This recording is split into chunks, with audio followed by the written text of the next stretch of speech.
Good evening, folks. Sorry for the delay. Welcome to Monday Night Law on Kirk's Law Corner. I told you guys at Friday night that we were going to be very busy at the office this week and spending some long hours working on what we're working on. And so, yeah, a little bit of a delay tonight, so apologize for that.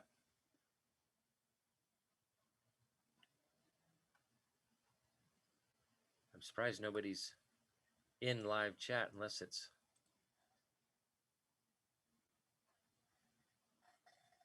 Huh. Uh-oh, what did I do? Oh, I messed that up now.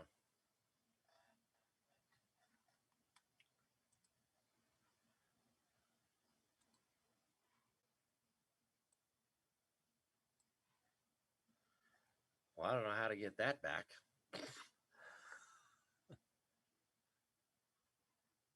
I think I lost my chat.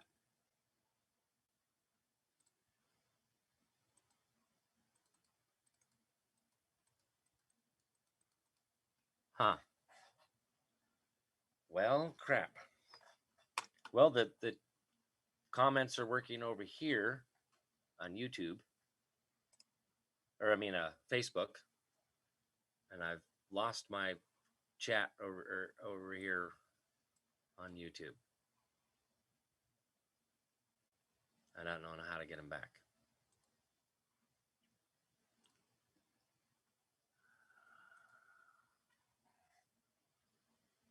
I wonder.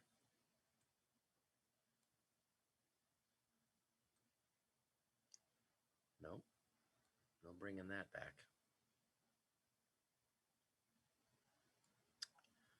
Great.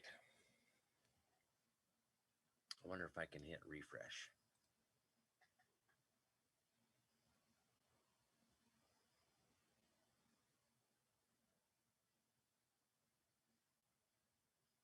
Yay, got it back. Okay. So we're good.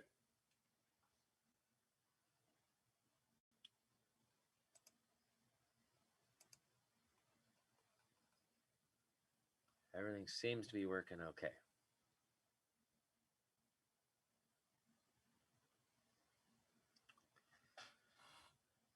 Okay, so yeah, sorry for the delay tonight. It's been pretty hectic at the office today, but we're banging this out, and our one of our local districts here, District Health, has put out a resolution, which I'm about to share with you, and it's quite interesting considering the 62-page lawful notification letter I served the 80 County Court, Idaho Supreme Court, the governor, and the attorney general's office on March 15th.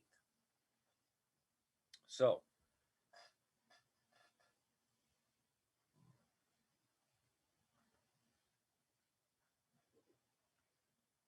UPL, unauthorized practice of law. Unauthorized by who? Considering all power emanates from the people, and like the Declaration of Independence reads, as it is written, is that we have these creator endowed rights, and among these unalienable rights is life, liberty, and the pursuit of happiness, and that to secure these rights, governments are instituted among men, receiving their just powers under the consent of the governed. Huh.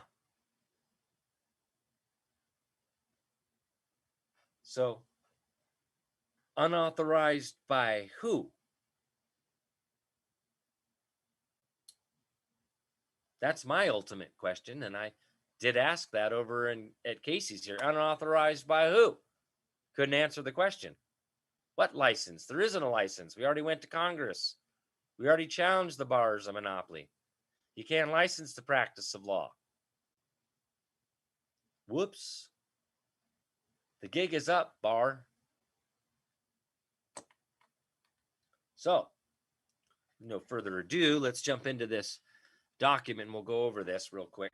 Well, it's not going to be quick, but I'm going to break it down a little bit here.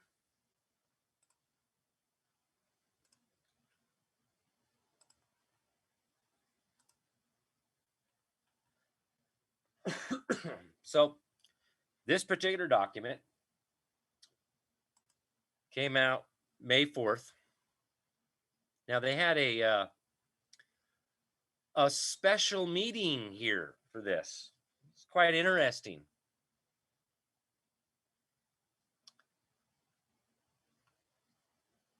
Let me see if I make that just a wee bit bigger.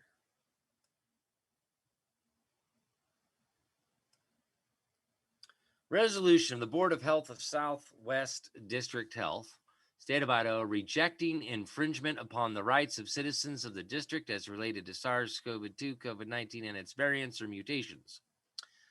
At a special meeting of the Board of Health of Southwest District Health, State of Idaho, on the 4th day of May 2021, the following resolution was adopted.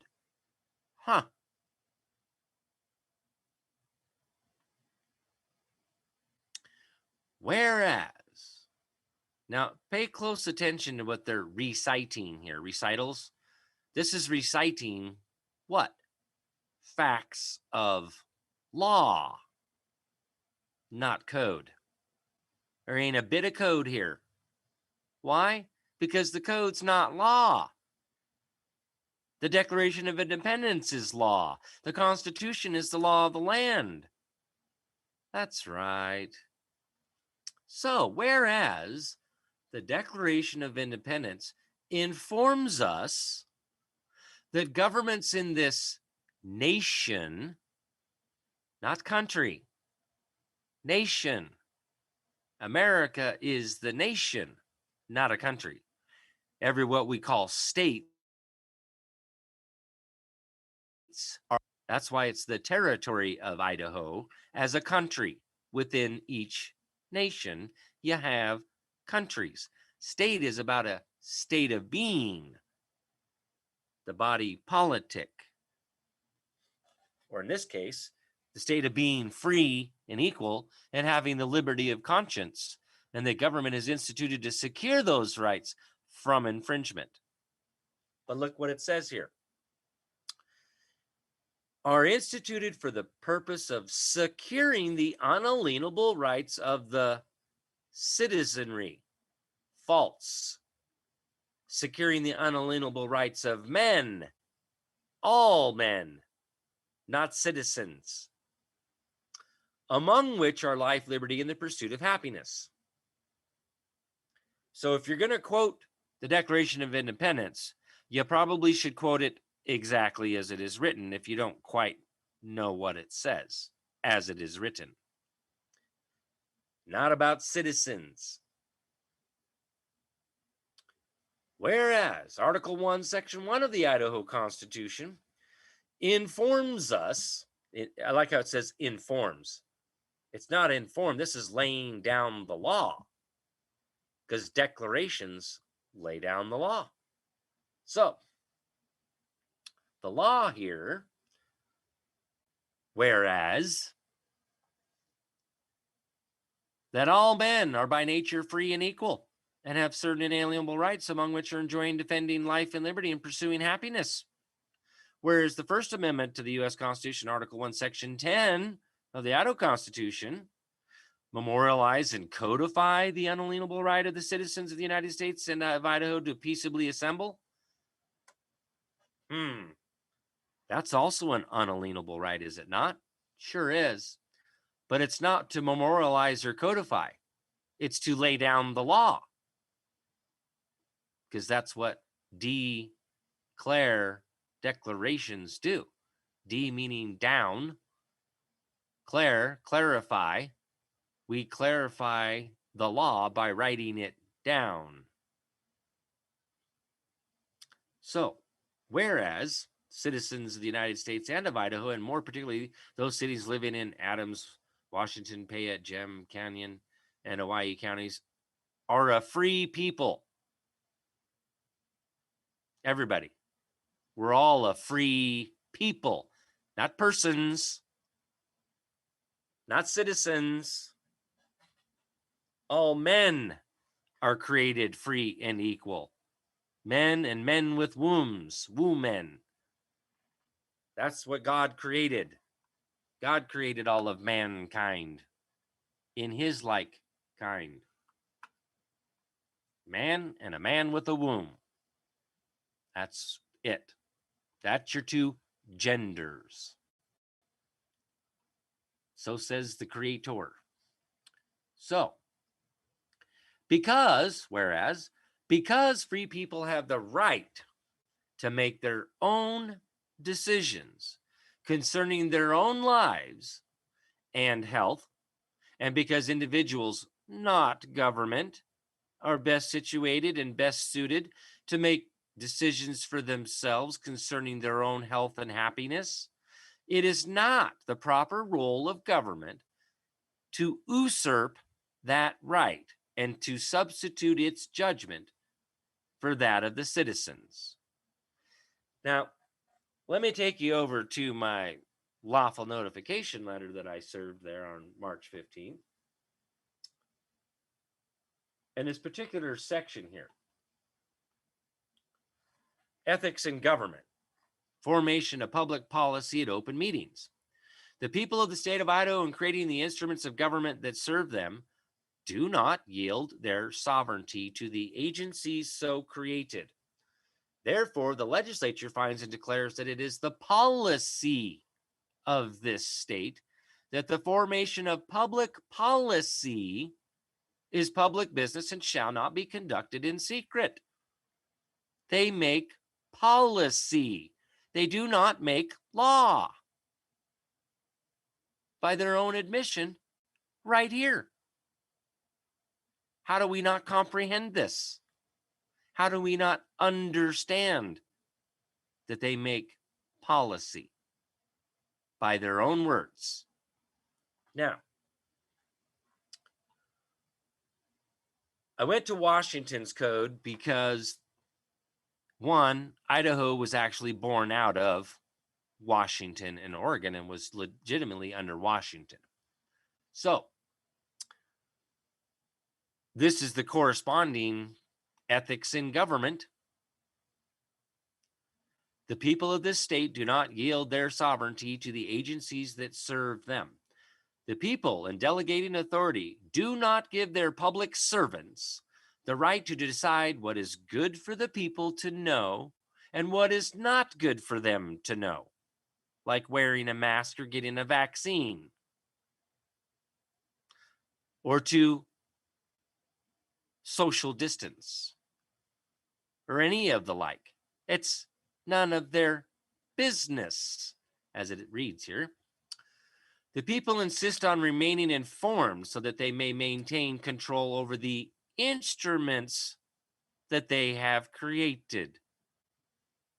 See how that kind of corresponds there? That the people of the state of Idaho, in creating the instruments of government that serve them, do not yield their sovereignty to the agency so created. It's the same thing. The people of the state do not yield their sovereignty to the agencies that serve them. They're servants. Servants do not dictate to their masters. We created this crap. They unlawfully created some stuff, right? What's great here is this chapter shall be liberally construed and its exemptions narrowly construed to promote this public policy and to assure that the public interest will be fully protected. In the event of conflict between the provisions of this chapter and any other act, the provisions of this chapter shall govern. And what that means is anything that comes in conflict with this is void for any effect. Because this is a fundamental principle of our form of government. The people do not yield their sovereignty to any part of government that's created. Which is why I followed up with Hale versus Henkel. I just covered this again on Friday night. But here it is again.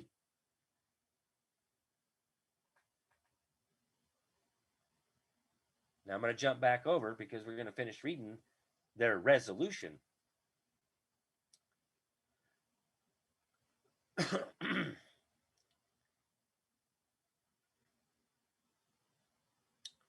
Want to reiterate this one. Because free people have the right to make their own decisions concerning their own lives and health, and because individuals, not government, are best situated and best suited to make decisions for themselves concerning their own health and happiness, it is not the proper role of government to usurp that right and to substitute its judgment for that of the citizens. Which goes right back to the Washington part about it's not up for the government to decide what's good for us to know and what's not good for us to know. Whereas the Board of Health of Southwest District believes the citizens living in this district are eminently capable of making responsible decisions concerning their own health and safety and do not require the Board of Health to make those decisions for them. Imagine that. Whereas the Board of Health Southwest District believes it is the best interest and overall health of district families, schools, and communities that businesses and schools be fully open. And whereas the Board of Health of Southwest District Health recognizes that its members are public servants with a duty to support and protect the citizens, schools, and businesses within the district, all of whom have suffered great hardship because of SARS-CoV-2, COVID-19, and the state of Idaho's reaction thereto. In other words, we're sorry, we made a mistake. Here's actually the law that we should have followed to begin with, and we never had the lawful authority to do what we did. We're sorry, and we're doing this resolution, a year and a few months later. Now, therefore, be it resolved that this Board of Health expressly opposes any and all efforts to infringe upon the rights of the citizens of the district to enjoy life and liberty, to pursue happiness, and to peaceably assemble. Be it also and further resolved that this Board of Health expressly declares its unequivocal faith and confidence in the citizens of the district to make responsible decisions concerning their own health and safety as it relates to SARS-CoV-2, COVID-19. Be it also and further resolved that this Board of Health will not pay attention here, folks, because I'll tell you right now, this is good anywhere, because this is the law. That this Board of Health will not infringe upon the rights of the citizens of the district by imposing or enforcing any restrictions or requirements on those citizens regarding their peaceable assembly or daily lives, including but not limited to physical distancing, occupancy and attendance limitations, vaccinations and therapeutics, vaccination documentation, or mask wearing that are in any way related to SARS-CoV-2, COVID-19. That this Board of Health supports fully opening schools within the district to promote the overall health of district families, schools, and communities. Be it also further resolved that this Board of Health will not infringe upon the rights of the businesses and business owners within the district, nor will it impede the ability of the same to operate their business in a manner that they, in their own discretion, deem adequately promotes the health and safety of their employees and patrons. Now, be advised.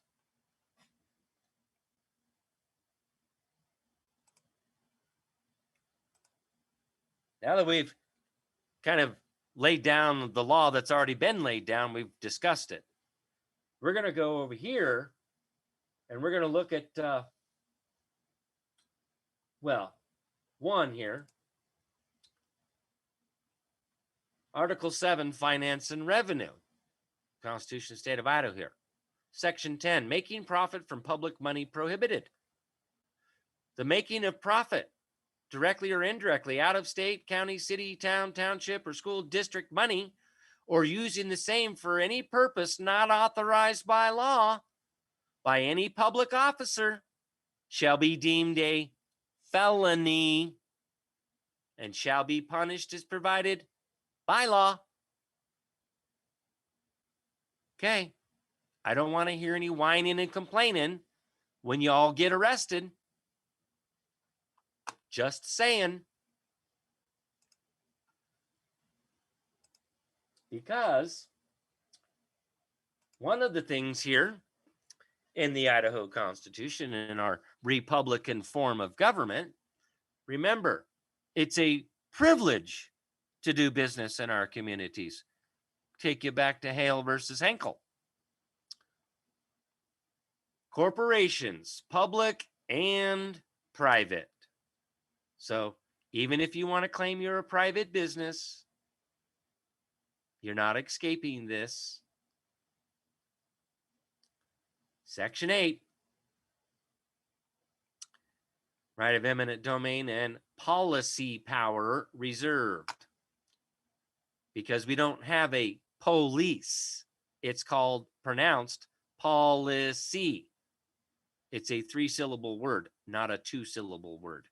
If it were to be a 2-syllable word, it would have to be pronounced police, like head lice, or pole ice, like the polar ice caps.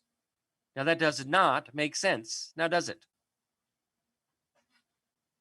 So aside from the right to eminent domain and a bridge, so construed, we're going to get down to here where it says, and the policy powers of the state shall never be abridged or so construed as to permit corporations to conduct their business in such a manner as to infringe the equal rights of individuals or the general well-being of the state. Okay.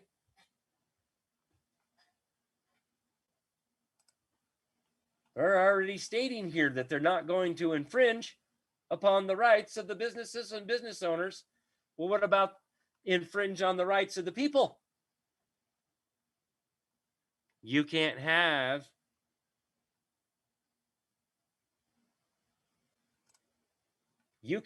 any policy in your business that would infringe on these rights for the same reasons.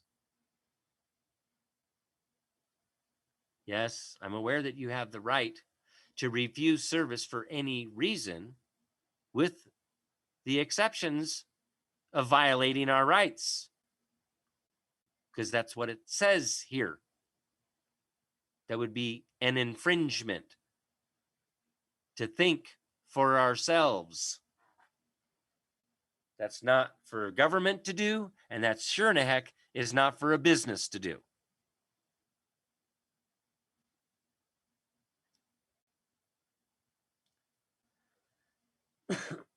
So,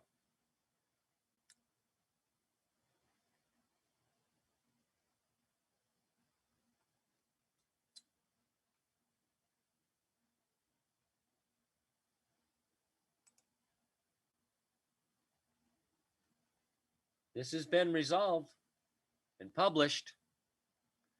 And the fact is again, what did we start with?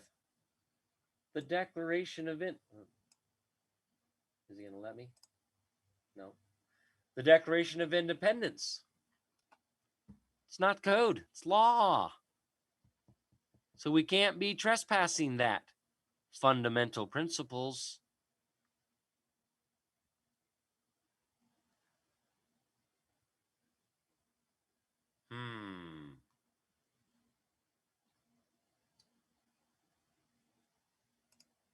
Now,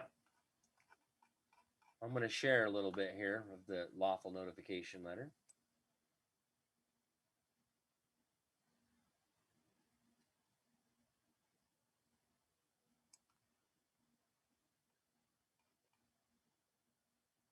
This is the natural disaster versus quarantine. Now, this is the FEMA code that they're acting under to get this money by declaring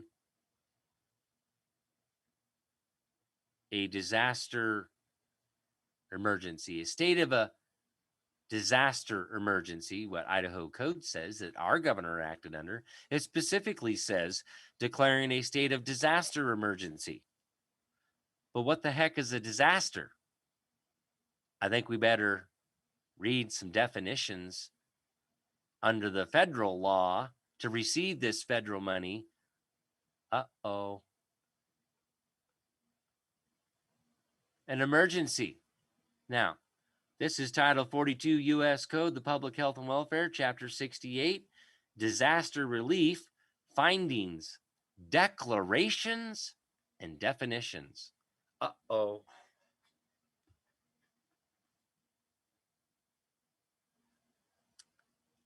Emergency means any occasion or instance for which, in the determination of the President, federal assistance is needed to supplement state and local efforts and capabilities to save lives and to protect property and public health and safety, or to lessen or avert the threat of a catastrophe in any part of the United States. Okay. What's a disaster? Major disaster means any natural catastrophe, including, but it doesn't say not limited to, any hurricane, tornado, storm, high water, wind-driven water, tidal wave, tsunami, earthquake, volcanic eruption, landslide, mudslide, snowstorm or drought, or regardless of cause, any fire, flood, or explosion in any part of the United States, which in determination of the president causes damage of sufficient severity and magnitude to warrant major disaster assistance under this chapter to supplement the efforts and available resources of states, local governments, and disaster relief organizations in alleviating the damage, loss, hardship, or suffering caused thereby. Uh-oh. In order to receive federal funds under FEMA, you have to declare the disaster was caused by what? A hurricane, a tornado, a storm, high water, wind-driven water, tidal wave, tsunami, earthquake, volcanic eruption, landslide, mudslide, snowstorm, or drought, or regardless of cause, any fire, flood, or explosion. I don't see communicable disease there. That's because it's not a natural catastrophe. It's not a disaster, and there's no disaster area. Communicable disease is a different subject matter jurisdiction. It does not fall under a natural catastrophe, a major disaster.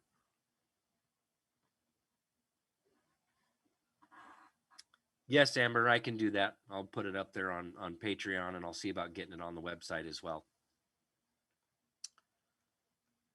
Now that we have a better understanding of what a disaster is,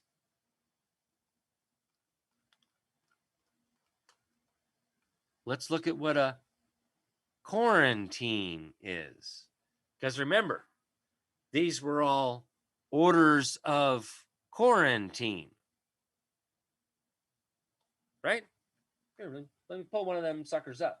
I got them all. Every last one of them. I got everything that they have all put out. Thanks to my team working diligently over the last 4 months, we've got every single document that everybody in the state of Idaho has created, from the governor all the way down. So let's take a look here. This would be under them. Let's look at Central District Health, number 4. Let's see.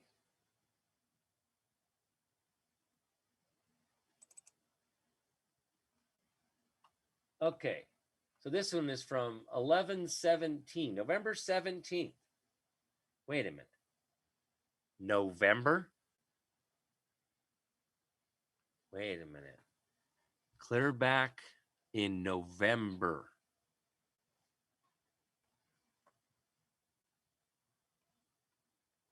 Oh, wait a minute. Oh, yeah. Talking about COVID-19 there, aren't they?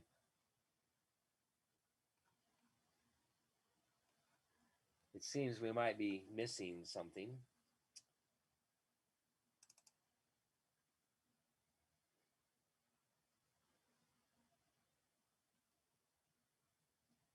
Yeah, we are. I don't know why we don't have those in here, but let me pull up what I do have that I've downloaded myself.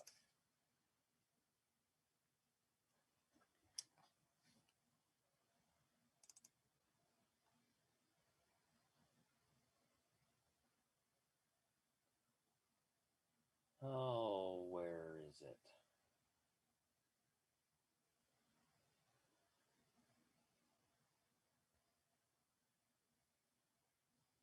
What?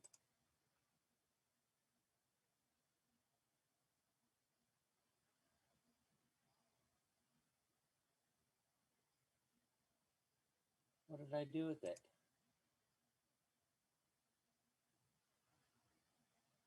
Did I put it in here?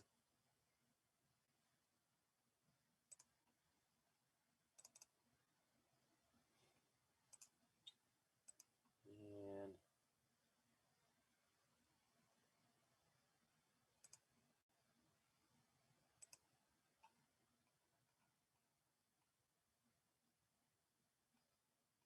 I swear.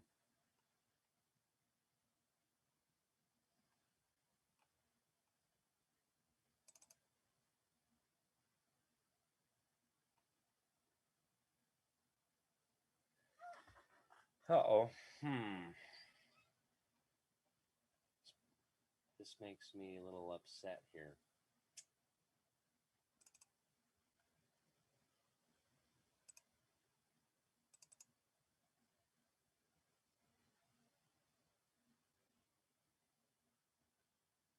I know that I had it.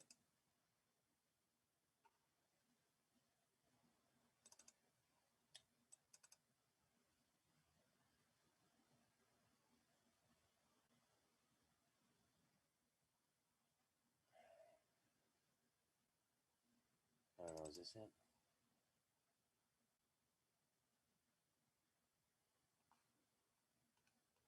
No, not that one.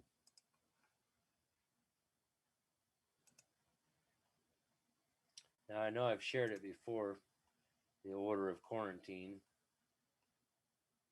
Maybe I've got it down here somewhere.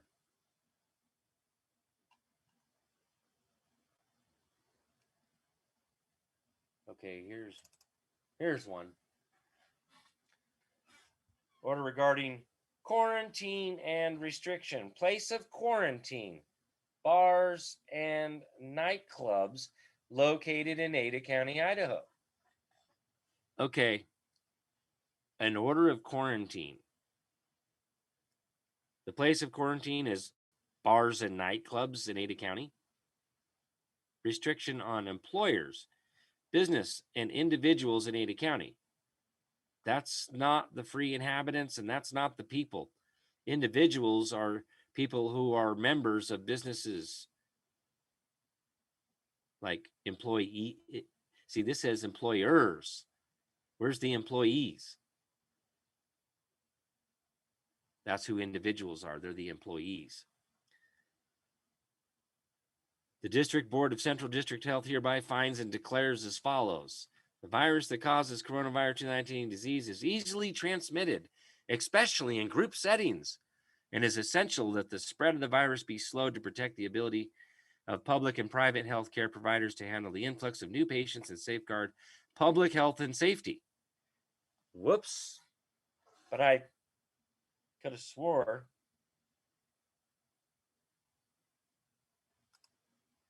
that we just right here, just now coming out that that's actually none of their business. that it's not for them to decide our health and our happiness. So we got a contradictory here. Busted. Okay. But I wanted to point that out, that this is in fact an order regarding quarantine and restriction. Okay. Now back to the lawful notification letter.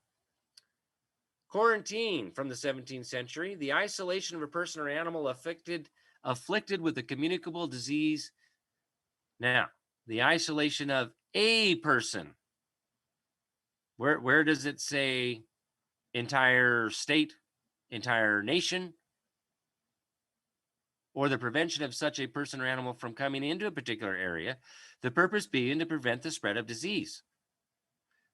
Federal, state, and local authorities are required to cooperate in the enforcement of quarantine laws. Pursuant to 42 U.S.C. A, subsection, that's the United States Code annotated, subsection 243 A. Now, power to make quarantine regulations is one of the most frequent powers conferred upon boards of health.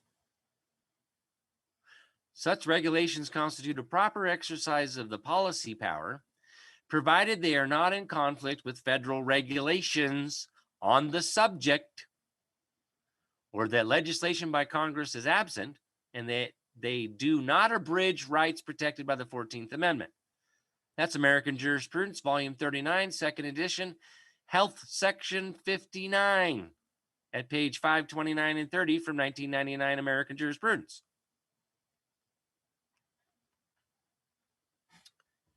Now, this is actually from Black's Law Dictionary, by the way. Black's Law Dictionary, 9th edition, is where I pulled all of this from right here. Now, number 2, definition number 2. A place where a quarantine is in force. Okay. 3, the history behind it.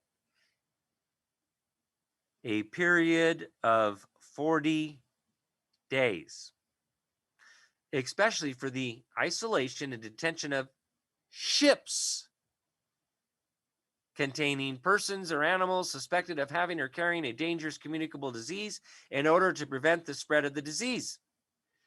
That would be under that admiralty jurisdiction, maritime law out there on the sea, the water, in foreign commerce, where it came from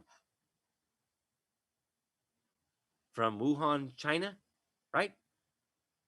So if they were going to actually do an order of quarantine, they should have quarantined all importation from China or from anywhere at this point. If it's such a novel coronavirus that it's just so many people are just dying from this, you're supposed to protect the nation, the people of this nation, from these communicable diseases. That is the power we gave you under this law here. Okay. So you're supposed to quarantine the ships. Supposed to do a medical review. Supposed to get a clean bill of health from the last port you came from. Oh, wait, that's right.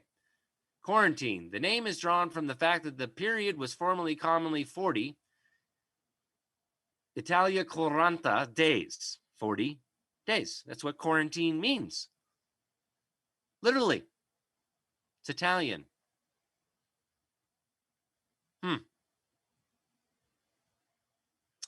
In 1423, Venice established a lazaretto or quarantine station on an island to check the growth of disease brought in by ships.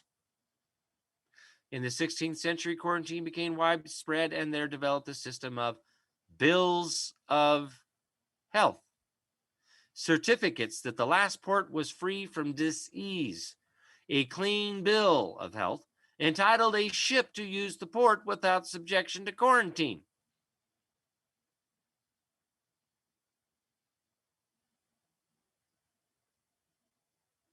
Huh.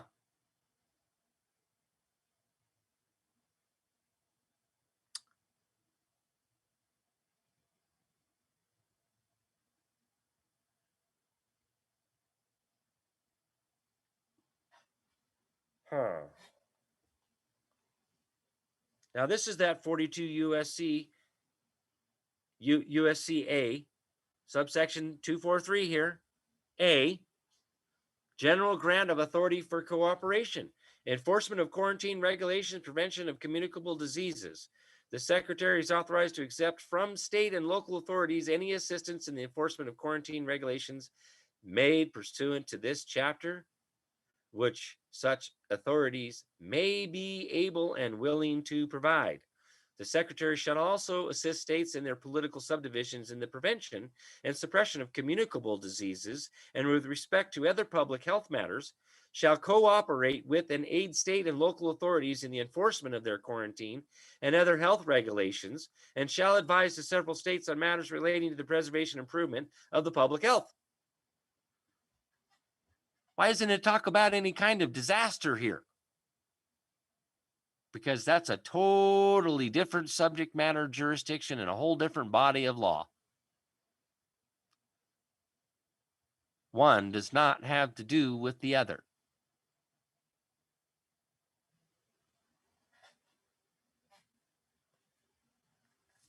Now, I'm providing facts of law here.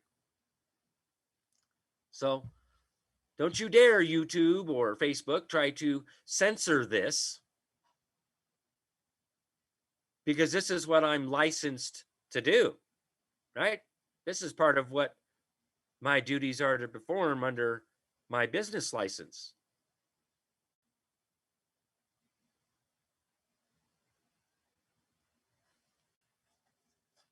I'm only showing the law and what one of our district healths put out.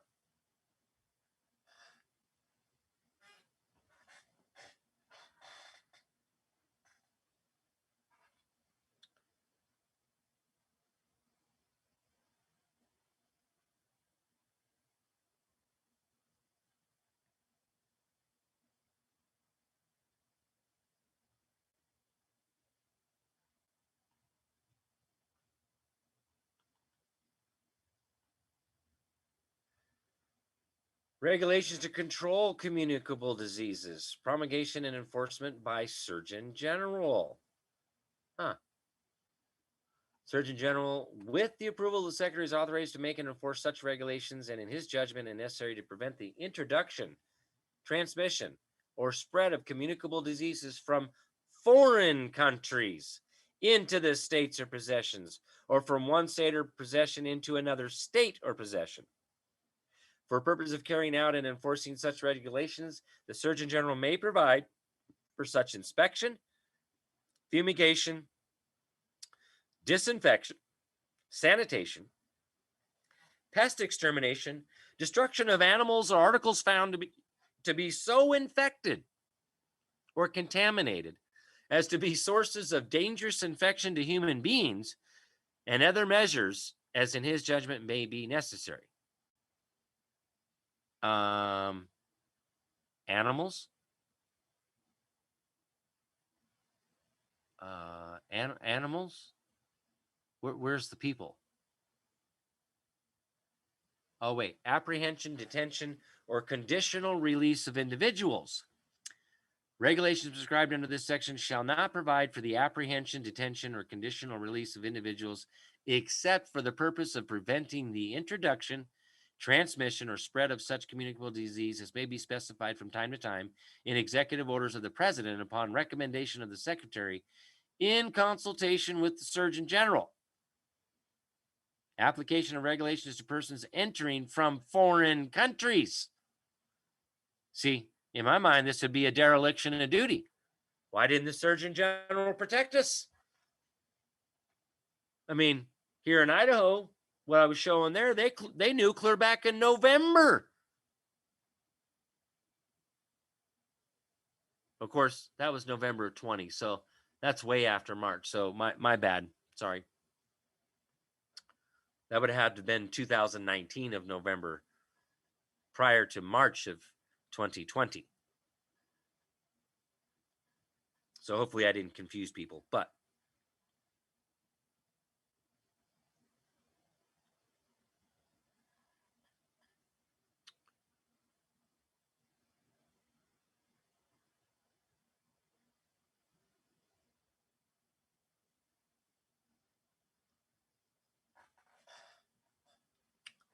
so I think we got a little problem here, Lucy.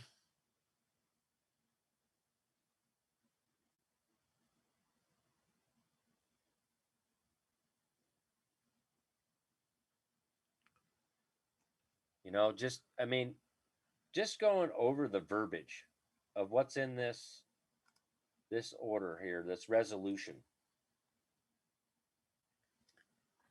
I mean, it's almost as if they read my lawful notification letter, because they're citing the Declaration of Independence, which is in my lawful notification letter. They're citing Article 1, Section 1, which is in there. They're citing Article 1, Section 10, which is in there.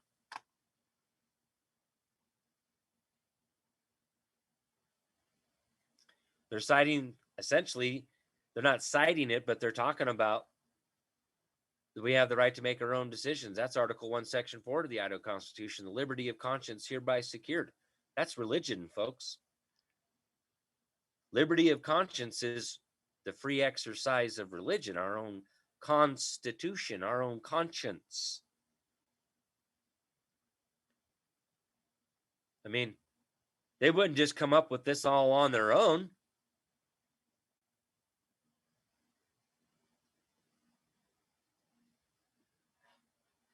No, somebody got prompted to do this.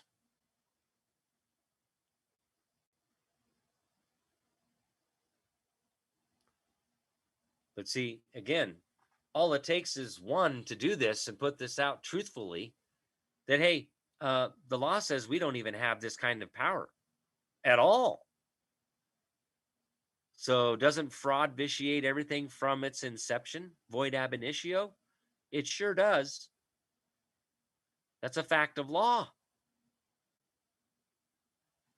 And it's been under duress, threat, and coercion since its inception.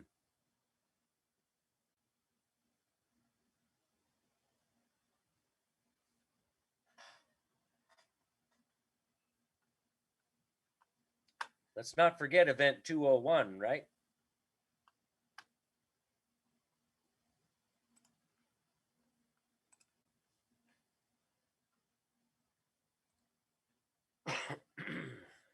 So, you know, I just go back to the ultimate explanation from the governor of South Dakota. When she was asked, well, why didn't you declare a state of emergency? Because it didn't need the money. 1 out of 49 countries in our nation, states, had the integrity not to accept the bribe. The question is, if the statement is the reason why she didn't do a state of emergency was because it didn't need the money, then this means it was all done for money. Because it wasn't because there was, well, there's no virus here in South Dakota. That wasn't the answer.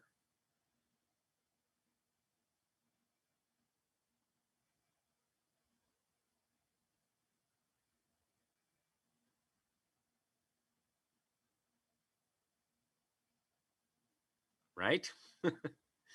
Yeah, I know a lot of people are looking at getting arrested for this.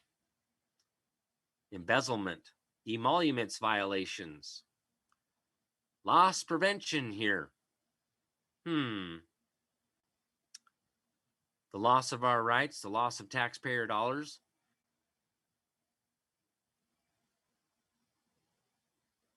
Just because Chris isn't around doesn't mean that that I don't know loss prevention. And like Chris said many times, there isn't anybody else out there that gets it like I did. Nobody. I got it because I'm a freaking gearhead and I've already been studying law for 26 years. It just made sense to me. Any advantage, profit, or gain received due to one's position of employment or holding of office.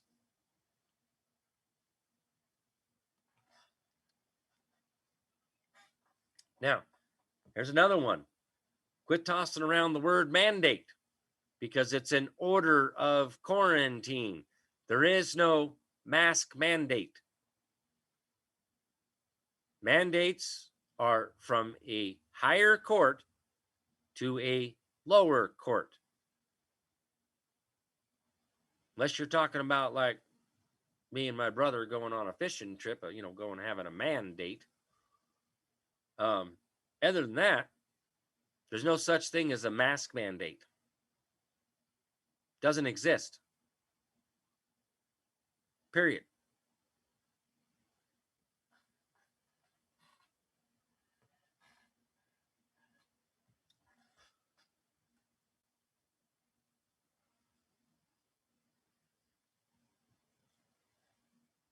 Yeah. So they're busted. And a lot more than just emoluments violations.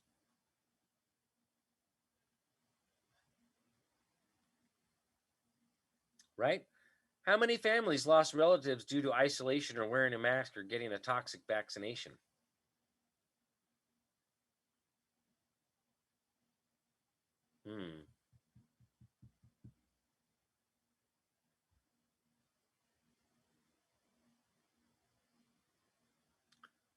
I can only think of one other reason why they would have done this.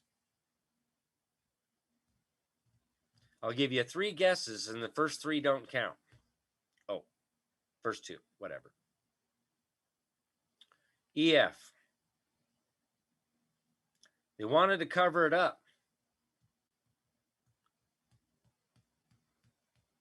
We all know it. But isn't that coming out in the news now? Maricopa County there in Arizona, the legislature. Now, this is why I want to point this out. The legislature of the state of Arizona is conducting the investigation. Now, again, I showed this on Friday. Showed it before this quite a few months ago that this is a political argument, not a judicial one. The judicial branch does not have subject matter jurisdiction over EF. Period. 0. None. It's either the legislature or the executive. So, for all of them out there that the legislature will not convene, well, now, that would be a criminal complaint to the executive branch now, wouldn't it? Why are people doing civil when it's criminal? And following due process of law, we have to do criminal first. Then you can do the civil rights violation.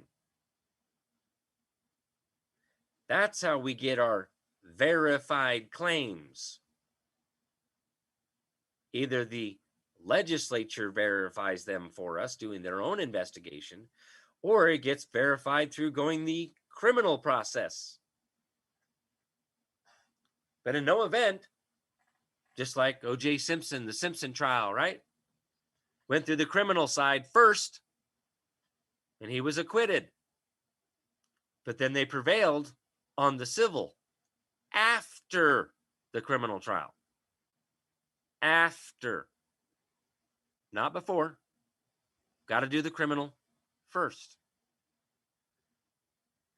But again, they don't want to tell us that, because that would actually get them arrested, tried, and sent to prison. and stripped of all their benefits and all. No, don't do that.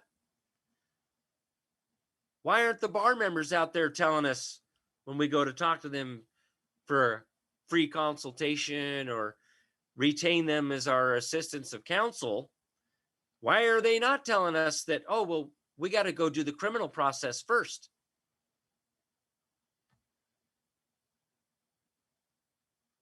Because it's nothing but a scheme, scam, and fraud of the bar. This is why they want us to go to their law schools, that none of them go through the state. They're not regulated by the state. They're not regulated by the people. Well, how can that exist? Those are bar schools.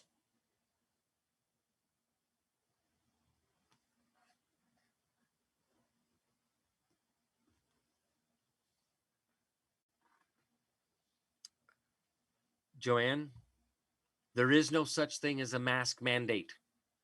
It doesn't exist. It's a fraud.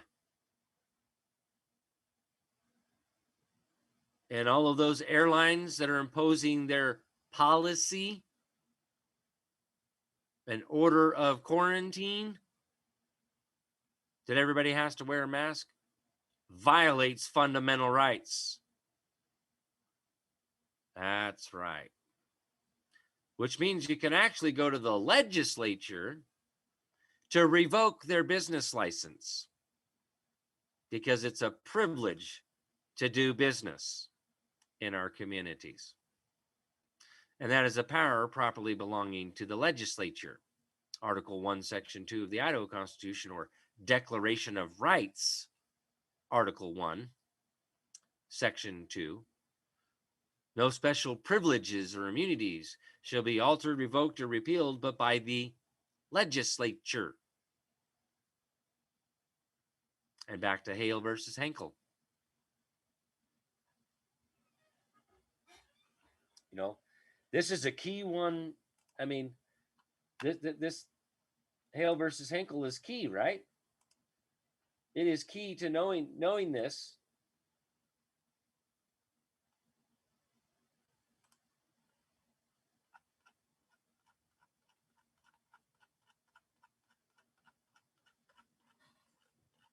And yeah, I have a lot of stuff in this lawful notification letter, let me tell you.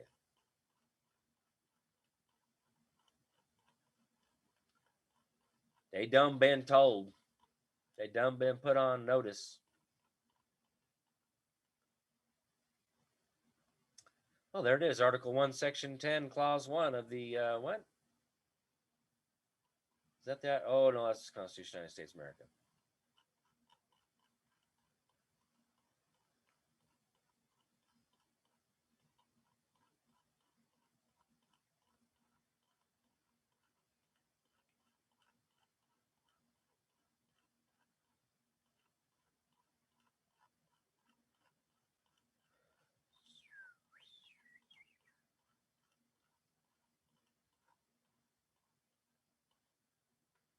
Okay, Hale versus Henkel. Here we go.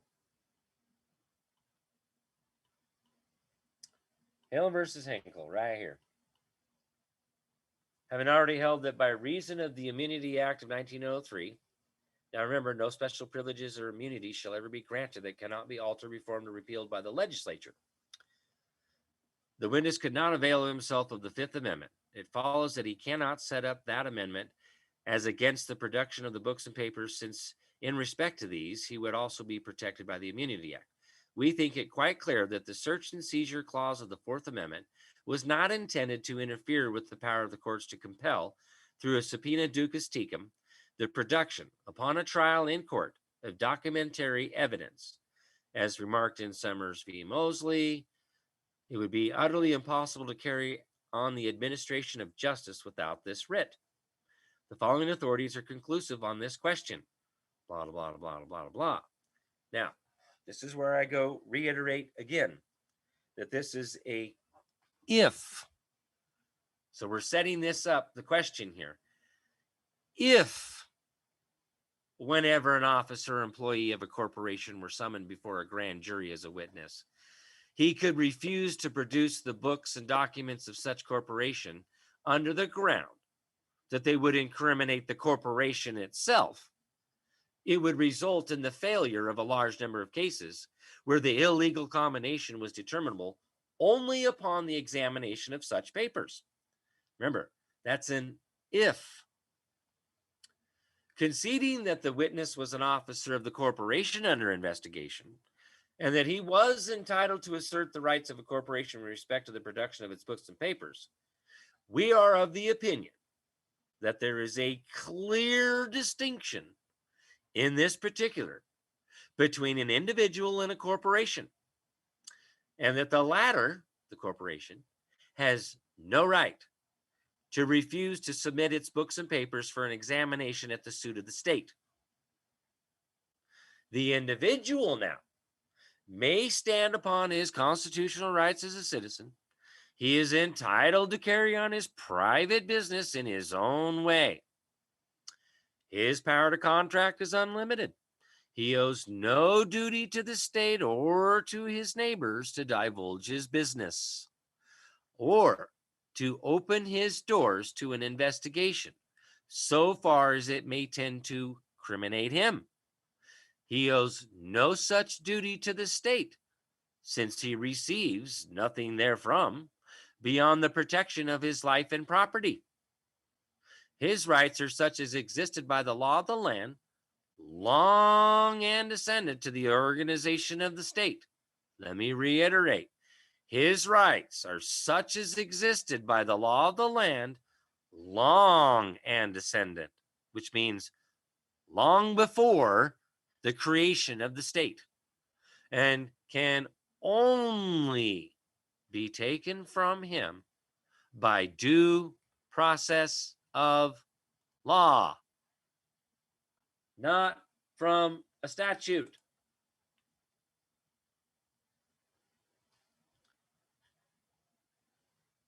And in accordance with the Constitution. Among his rights are refusal to incriminate himself and the immunity of himself and his property from arrest or seizure, except under a warrant of the law. He owes nothing to the public. Oh, wait a minute. Public, private? So long as he does not trespass upon their rights. Now, upon the other hand, the corporation is a creature of the state. It's that business license. It is presumed to be incorporated for the benefit of the public. It receives certain special privileges. Oh, that's them. Privileges and immunities that shall not be altered, revoked, or repealed, but by the legislature. Article 1, Section 2.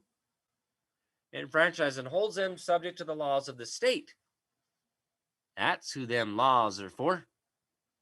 And the limitations of its charter. Its powers are limited by law. Them policies. It can make no contract not authorized by its charter. Its right to act as a corporation are only preserved to it so long as it obeys the laws of its creation.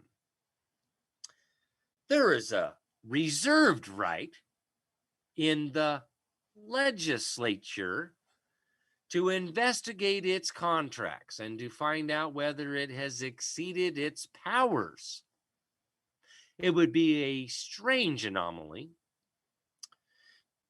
to hold that a state, having chartered a corporation to make use of certain franchise, could not, in the exercise of its sovereignty, inquire how these franchises had been employed and whether they had been abused, and demand the production of the corporate books and papers for that purpose. The defense amounts to this: that an officer of a corporation which is charged with a criminal violation of the statute. Now, again, I'm going to repeat. The defense amounts to this: that an officer of a corporation, which is charged with a criminal violation of the statute, may plead the criminality of such corporation as a refusal to produce its books. To state this proposition is to answer it. While an individual may lawfully refuse to answer incriminating questions unless protected by an immunity statute, it does not follow that a corporation vested with special privileges and franchises may refuse to show its hand when charged with an abuse of such privileges. It is true that the corporation in the case was chartered under the laws of New Jersey and that it receives its franchise from the legislature of the state, but such franchises, so far as they involve questions of interstate commerce, must also be exercised in subordination to the power of Congress to regulate such commerce, because that's the power that's delegated. Article 1, Section 8, Clause 3. That is delegated to the federal side of government. They have subject matter jurisdiction to regulate such commerce.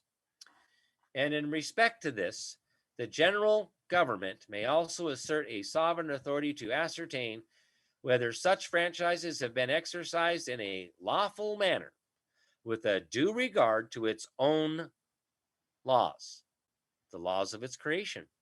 Being subject to this dual sovereignty, the general government possesses the same right to see that its own laws are respected as the state would have with respect to the special franchises vested in it by the laws of the state. The powers of the general government in this particular, in the vindication of its own laws, are the same as if the corporation had been created by an act of Congress. It is not intended to intimate, however, that it has a general visitatorial power over the state corporations. Okay.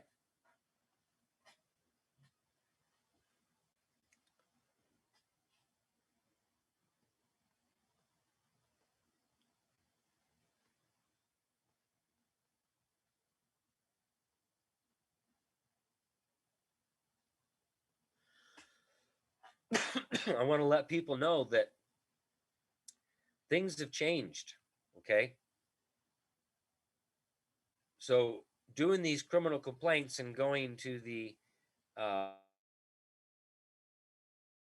I've been recently informed that we are to go to the um, Office of Attorney General at the federal court building. It's not just a federal courthouse. There's all sorts of things in that building. One of them being the prosecuting attorney general office, federal attorney general's office. Now, we only have one attorney general, but just like in the States, under the attorney general, there are multiple deputy prosecuting attorneys under that office. So that's what I've been informed recently is where we need to take them. That's the executive branch. They're supposed to prosecute on behalf of the people. Now, remind them that we all have the right to prosecute our own claims. So if they don't want to perform their duties under their emolument and prosecute on behalf of you, we retain that power to prosecute our own claims.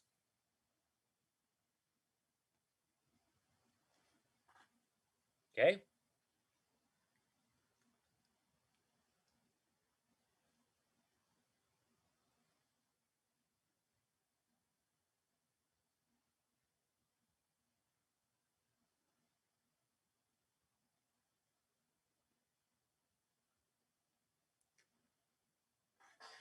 Okay. We're talking the U.S. Attorney General's office, not your state. Okay.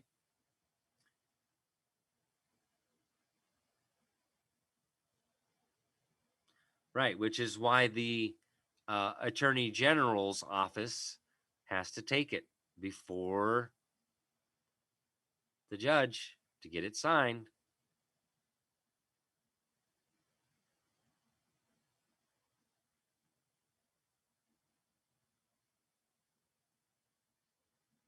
Okay.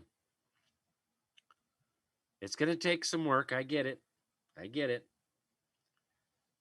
But you can also, if they don't want to do it there at your federal, you could send it straight to the Attorney General's office in Washington. And then inform them that you attempted or did file in your federal district and they refused. And then not only that, that'll get them in trouble. Maybe get them arrested and removed from duty.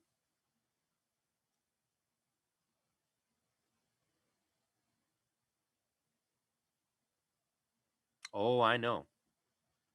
Treason is a capital offense. This isn't a joking matter. This isn't a laughing matter here, folks. This is some serious stuff.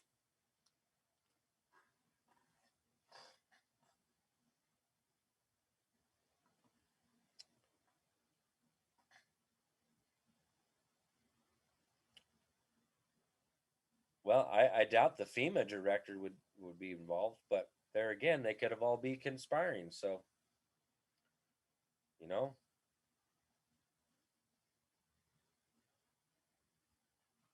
All right. Oops, that mouse does not work on this screen. What's going on here?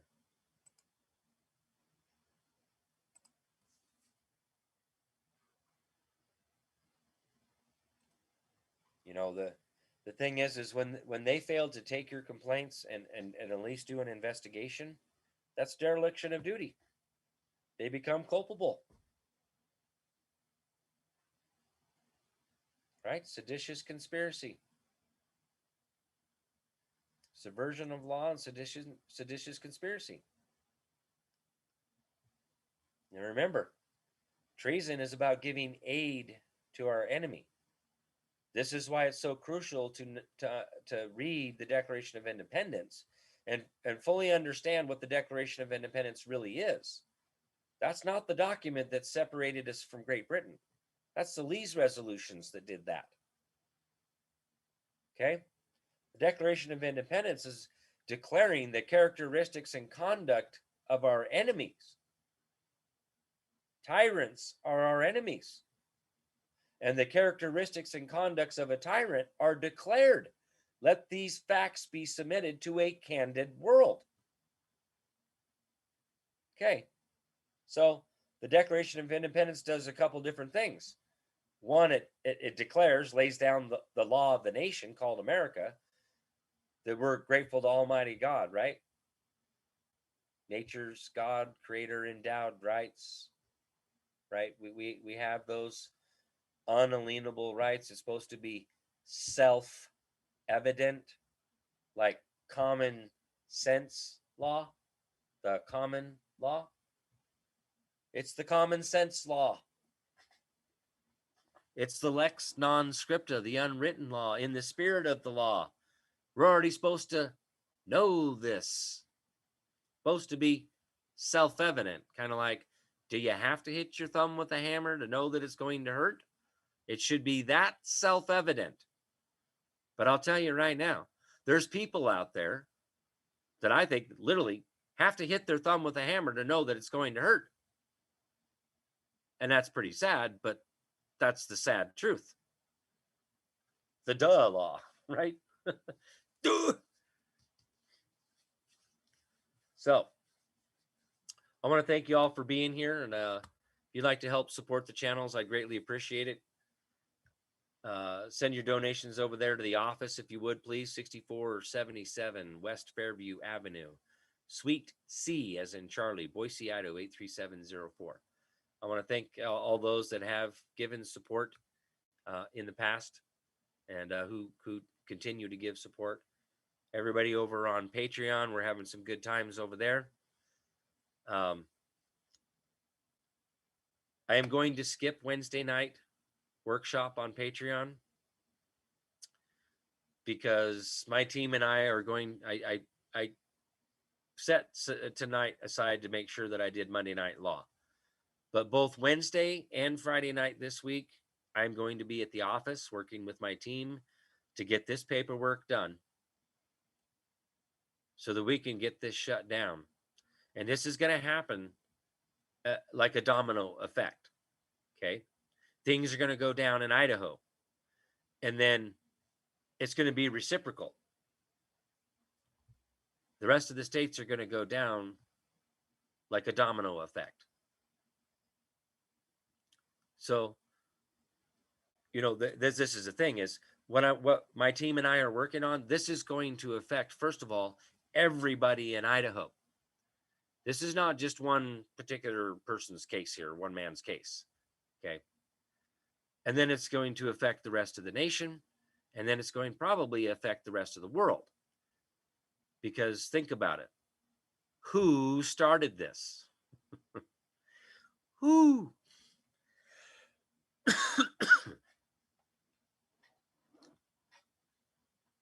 And the answer is no, you cannot get my paperwork.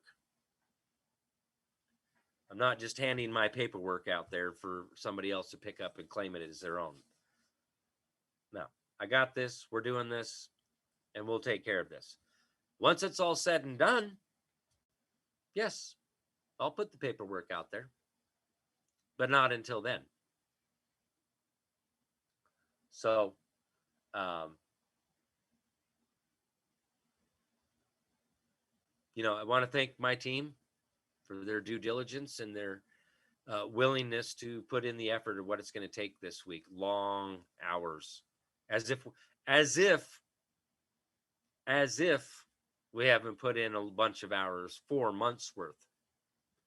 If you were to see all of the evidence that my team has gathered, you'd probably be blown away.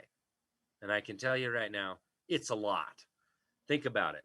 Every single document they've ever put out, from a state level, from a county level, from a city level, every single city in the territory of Idaho, as well as the district health boards, districts.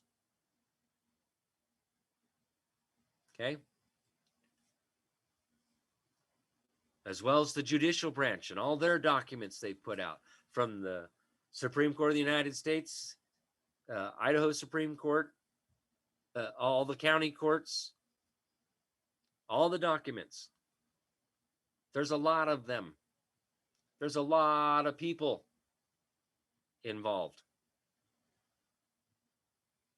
So, yes, once we get all this paperwork done and filed and stuff goes down, yes, I will share the paperwork. But until then, I can't share the paperwork. I don't want to mess this up, right?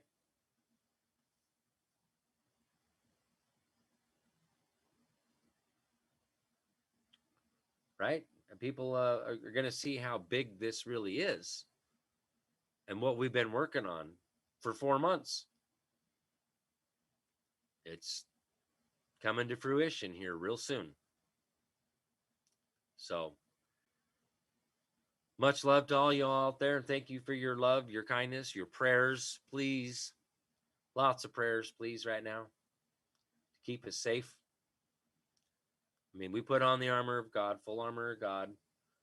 We truly believe we're doing God's work here to take this down.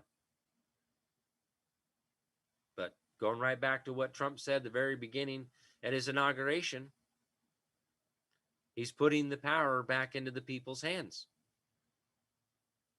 All of it, because all of it belongs to us. It's up to us to wield that power. You got to have the knowledge first in order to have the power. Then once you have the power, you have to learn how to wield that power. So essentially, that's part of what Chris and I have been sitting here for 4 years plus trying to teach people. Well, I guess less than 4 years for Chris in November. February of 2017 is when Chris and I started working together over here on Facebook and doing live shows. A year and a half before that, I was on Blog Talk Radio before I even met Chris. And again, I've been studying law and the history of law for 26 years, long before I even met Chris. You know, again, the going joke of you're going after the bar, bro. But like we've discussed, how is it that two men, almost on complete opposite ends of the United States of America, have done some of the same similar studies and came to the same similar conclusion based in reality that the bar is the problem without ever knowing about each other? Nothing. We already had that conclusion before we met each other. That's why I was like, hey, are you going after the bar, bro, or what? Because if you're not going after the bar, I'm not even going to waste my time. And the going joke there is, well, did you read my paperwork? Well, no. Can't you just answer the question? He's like, well, why don't you just read my paperwork? I'm like, all right. Took me a little bit. I broke down. I read it.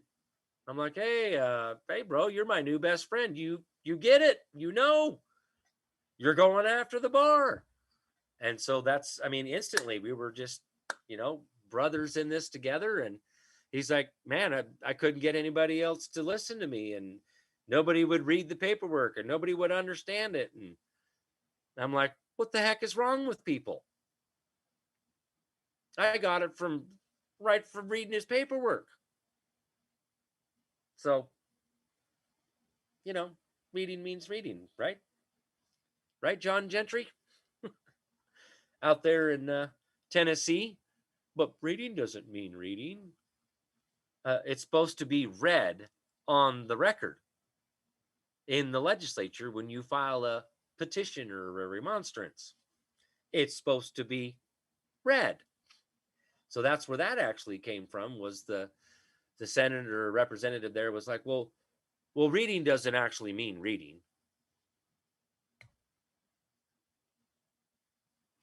Really?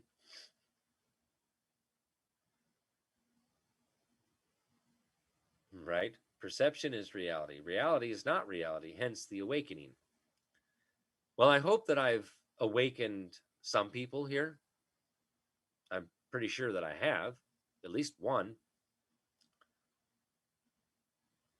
But I see, again, reoccurring, people on here all the time. I see the regulars on here. You're learning, you're getting this, you're picking it up. And again, that's what this is all about, is getting the people educated, getting them the knowledge and the power to do this. We need more people to step up, because remember, in the Declaration of Independence, it's not just a right, it's a duty to throw off such despotism and institute new guards for our security and safety. We've already got a form of government that, in my mind, is brilliant. We just need to remove the bad actors that have corrupted our form of government. I don't want to overthrow our form of government or our Constitution. I want to oust the ones that are actively engaged in domestic violence, internal insurrection, an attempt to overthrow the Constitution, and war against the people.